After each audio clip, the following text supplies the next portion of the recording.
I'm Brian Childs for Asylum.com. Chuck Palahniuk is here to promote his new book, Tell All, and behind me is a line of misfits and freaks here to get that book signed. Dear viewer, this isn't like any other reading. Terrible things happen at this reading.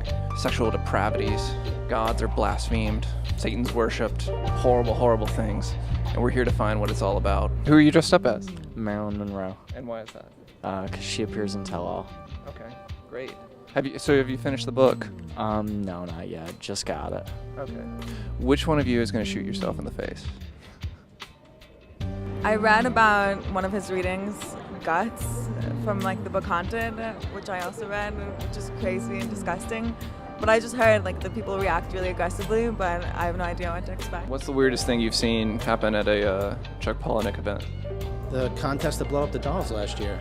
So besides getting people euphoric from the loopy hyperventilation, it was just a funny thing to watch. I had to blow up a sex doll to win a prize. Well, so what happened? What did you do with the sex doll? You had to blow it up to win a prize, and I have it home. Okay. I don't use it, but I have it at home. Supposedly. These events are kind of legendary. They've become legendary. I mean, as Chuck's notoriety and success has grown, I always say going to one of his events is sort of like the literary equivalent of going to Madison Square Garden.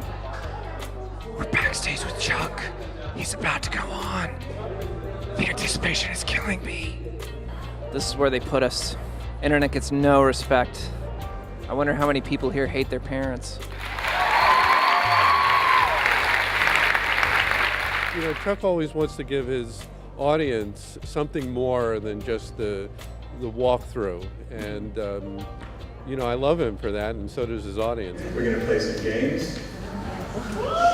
Win some prizes.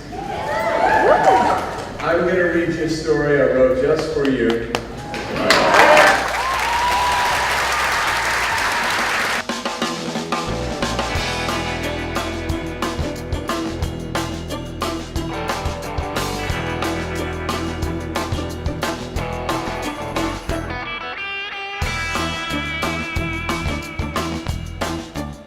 My old man, he makes everything into a big joke, and he says, "Stop me if you've heard this one before." The way my old man tells it, he walks into the oncologist's office and he says, "After the chemotherapy, will I be able to play the violin?"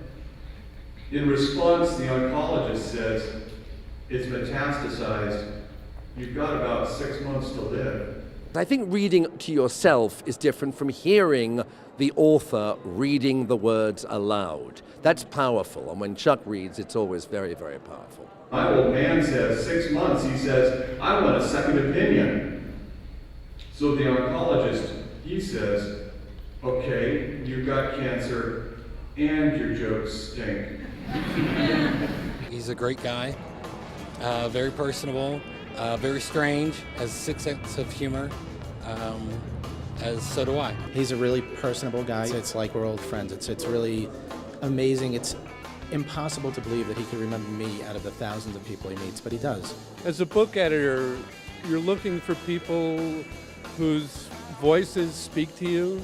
Working with Chuck is such a joy, because you saw what a wonderful guy he is. And your works are interpreted as nihilism because they express ideas that others don't believe in.